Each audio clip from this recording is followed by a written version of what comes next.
जी भाईजान मैं इसी फरगोशन जा रहा सीगा गेड़ा लैके, लेकिन ड्राइवर कहता नहीं जी मैं 60 नाल लैके जाना। ट्रैक्टर कढ़ दिता विचों, 60 ट्रैक्टर पाउन लगे, पिट्टां ये लैके जाओ। ये तो फिर शहजादा आना, इनू असी इसे गिराज का संगार बना के खड़ा किया होया है।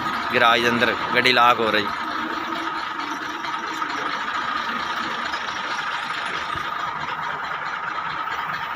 दूसरा मेरा ट्रैक्टर रूसी का हाइड्रोलिक पंप की टिक्की लीक हो गई है, वो वजह तो रेस नाल चुकन लग गई है।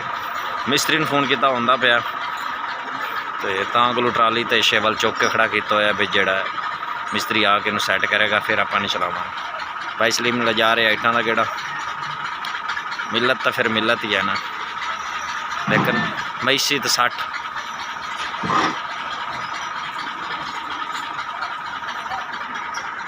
दूसरी तरफ अवाल इट्टां के चट्ठे लगे पे, उन्होंने उत्ते चूना ला रहे हैं भाई होरी। निशानी चूना क्यों ला रहे हैं? निशानी इस वजह तो बता के दोबारा इट्टां लगन या इट्टां इत्थों चुक होन तो पता लगे भी इट्टां इत्थों चुकियां पई।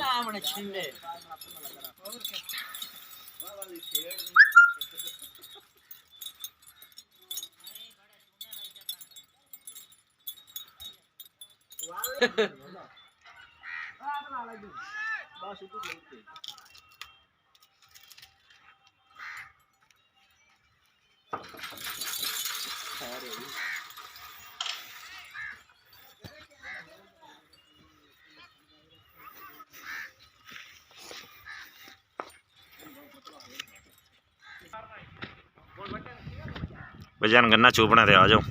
बरकफ तुसी ना आओ, मैं एक डोगली मैं आप चूपा। अस्सलाम वालेकुम जी, मुलाकात करवाते हैं जनाब चाचा सलीम ड्राइवर। अस्सलाम वालेकुम जनाब। चाचा क्या हाल है? चाचा सलीम ड्राइवर 260 गड्डी से चाचा की महसूस होता है?